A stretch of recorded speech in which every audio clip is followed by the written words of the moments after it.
In this series' final video, we'll look at how to read Excel's answer and Excel's sensitivity report. Before I go on though, I do want to point out that you may get some slightly different report generator results if you're using a different version of Excel. Like its name implies, this report summarizes the answer that was generated from Excel. At the top, we have our original value that we started with and our optimized value. Here, we have the values of the decision variables and the constraint values that resulted in our optimal result.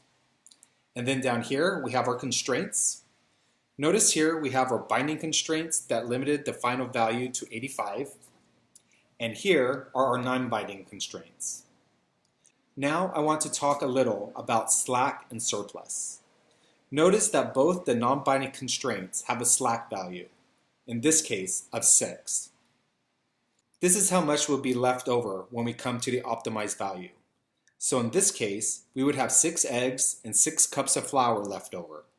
When we are dealing with an upper limit, our non-binding constraints would generate slack. On the other hand, if our constraint had a lower limit, and if its resulting value exceeded the right side value, then we would have a surplus.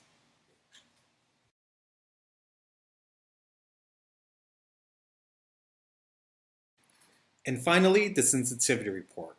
This report gives you an idea of just how stable or sensitive the optimal solution is.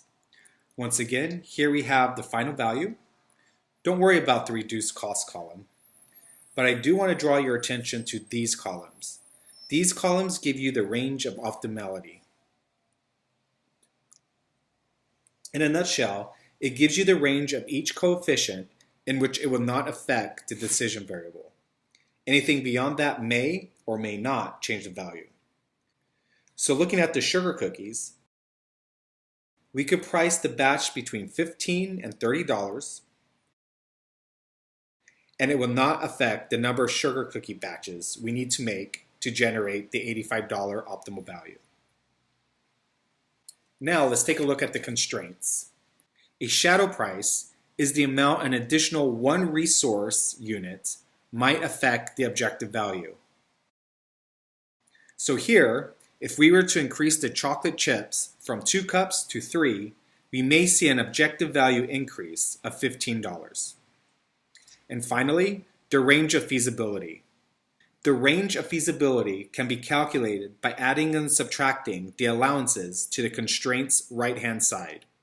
So for butter, it would have a range of 6 to 7.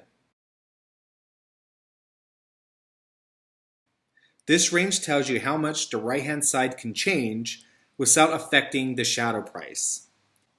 So here we can see that the optimal value is very sensitive to butter, because if you were to go outside of the only one stick of butter, it will have an impact on the shadow price, which in return will have an impact on the optimal value.